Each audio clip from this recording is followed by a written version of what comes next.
ဆရာမတော်တော်မို့နေရှိပါလားဟုတ်ရှိပါတယ်ဆရာကြီးအပြီးတော့လည်းမသိဆိုင်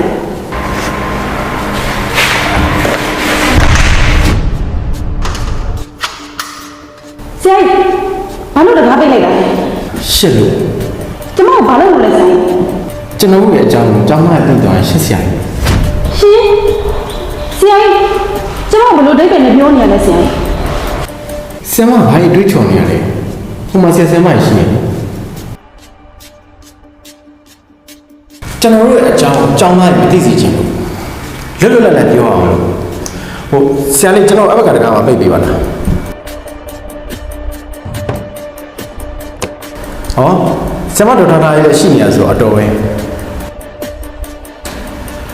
ဆရာမဒေါက်တာနာမိုးသိမ့်ရဲ့အခန်းထဲက G5 ကျောင်းသား၄ယောက်ကမြန်မာစာတော်ဖြောက်နှံအောင်ဖတ်တတ်ပြီးပါလားဘယ်လိုဖြစ်တာလဲဆရာမအဲ့ဒါတော့ကလေးတွေကအုံမောင်မြန်နေကြတာလေဆရာကြီးတယောက်ချင်းစီလက်ထပ်တင်ကြပေးရအောင်ကျမတို့မှအဲ့လောက်ထိအချိန်လောက်မလို့ဆရာကြီးတန်းတန်းရတိုင်းညီချင်းမပါလာတာလည်းဖြစ်နိုင်တာပဲလေဆရာကြီးကျမတို့ရောက်နေတော့ဆိုင်လို့နေဆရာကြီးဆရာမအကန်လေးပြောတတ်တာပဲဒီထဲမှာတန်းဆရာမလေးလည်းရှိရနော်ဆရာမတို့နဲ့လည်းဆိုင်နေထင်တယ်ဆရာမတို့တက်တော့အခန်းမှာတွေ့ပါတယ်ခန္ဓာကိုယ်လေးလည်းလှကြတယ်ဒါပေမဲ့ကျောင်းသားတွေရဲ့အနာဂတ်သမိုင်းမှာတော့ဆရာမတို့ကလှမနေဆရာမတို့ရဲ့ရှင်ဘက်ထဲမှာကျောင်းသားတွေတွေ့ရအောင်အခုလိုပြောရတာအားရနာပါတယ်ဆိုတော့ဆရာမပြောလိုက်တာပါတန်းနှစ်တန်းကလည်းအရေးချင်းမပြည့်လို့နေမှာပေါ်တယ်ဒါဆိုရင်အရေးချင်းမပြည့်မီပါပဲနဲ့အတန်းတင်ပေးလိုက်တဲ့သဘောပေါ့မြန်မာစာတော်ဖြောက်အောင်မဖတ်တတ်တင်ချာအပေါင်းအလုပ်အလီတော်မတွတ်ဆူတတ်တဲ့ကလေးတွေရှိနေတာကိုလက်ထောက်ကျောင်းဖြစ်တယ်ကျွန်တော်ဘာလို့မပြောရလဲလို့အဲ့မိဘခေါ်ပြီးဆွေးနွေးတိုင်မရမယ်လေဒါ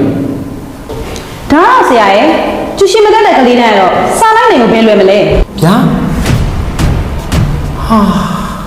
ရှက်စရာကြီးဆရာမရဲ့အဲ့တော့ကျွန်တော်အခန်းကပိတ်လိုက်တာစမကျူရှင်တင်တာအပြစ်မဟုတ်ဘူးဒါပေမဲ့ကျောင်းမှာစာကိုတိတ်ချကောင်းကောင်းမတင်တာတော့အဖြစ်ဖြစ်သွားတယ်ဆရာမကျူရှင်တင်တာကျွန်တော်သိတယ်အဲ့ဒါအဖြစ်မပြောဘူးဒါပေမဲ့ကျောင်းသားတွေကိုဆရာမကျူရှင်လာတက်လို့ပြောတာတွေကျူရှင်တက်တဲ့ကလေးတွေကိုဦးစားပေးတာနဲ့မိကိုချွိုက်ပေးတာတွေကျူရှင်မတက်တဲ့ကလေးတွေကိုကောင်းကောင်းမဆက်ဆံတာတွေဒါတွေကတော့အပြစ်ကြီးဖြစ်သွားပြီဆရာမKG ကျောင်းသားလေးတွေကိုတစ်လ3000နဲ့ကျူရှင်ကအဲ့လိုရပြီနော်လို့ပြောလိုက်တာပဲဆရာမလဲ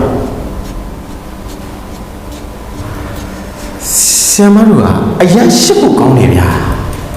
KG တန်းကလေးတွေကလွယ်အိတ်နဲ့လူနဲ့မလိုက်တော့ဘူးဒီအတန်းအငယ်ဖြစ်တဲ့ KG တန်းတော့မှပညာရေးစရိတ်ကအရင်ကြီးနေရင်တော့မဟုတ်တော့ဘူးဗျာဘာသာရေးကစီးပွားဖြစ်အသုံးချကံမဟုတ်တယ်လို့ပညာရေးကလည်းစီးပွားဖြစ်အသုံးချရမယ့်အရာမဟုတ်ဘူးအမျိုးသားရေးစိတ်တက်မှမရှိရင်ကျောင်းဆရာမလုပ်နေတယ်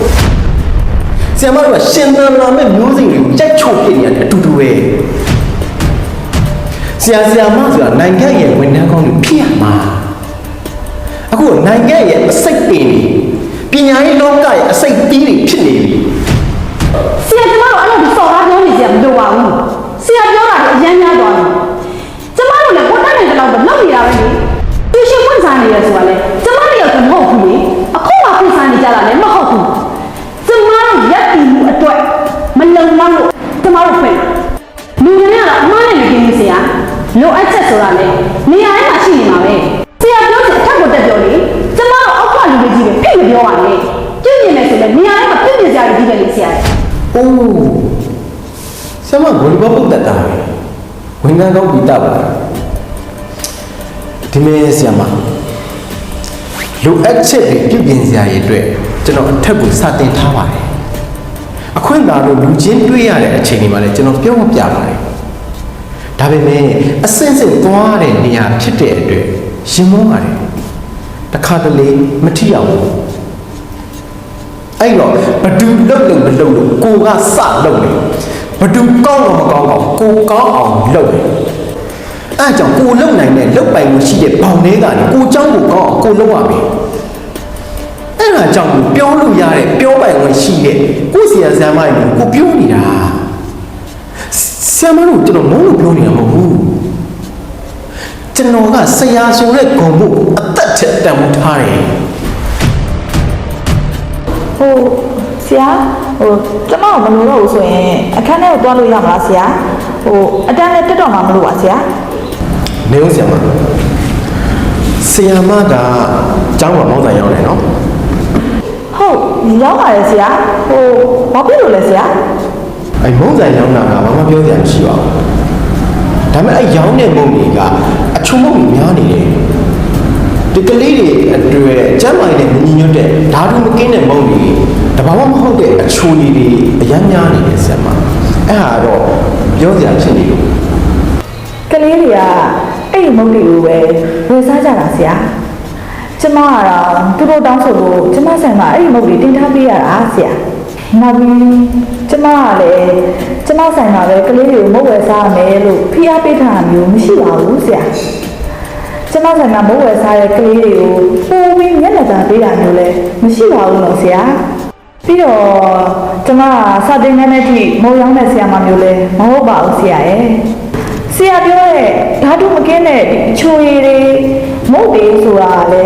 တနိုင်ငံလုံးနေရာတိုင်းမှာတရားဝင်ရောင်းချနေကြတာပဲလေဆရာကျမတို့ရောင်းတာမှမဟုတ်တာဆရာပြောခဲ့တယ်လို့ပဲပေါ့နေရာတိုင်းမှာပစ္စည်းယူရင်းမှုဆိုတာကတော့ရှိနေနိုင်တာပဲဆရာ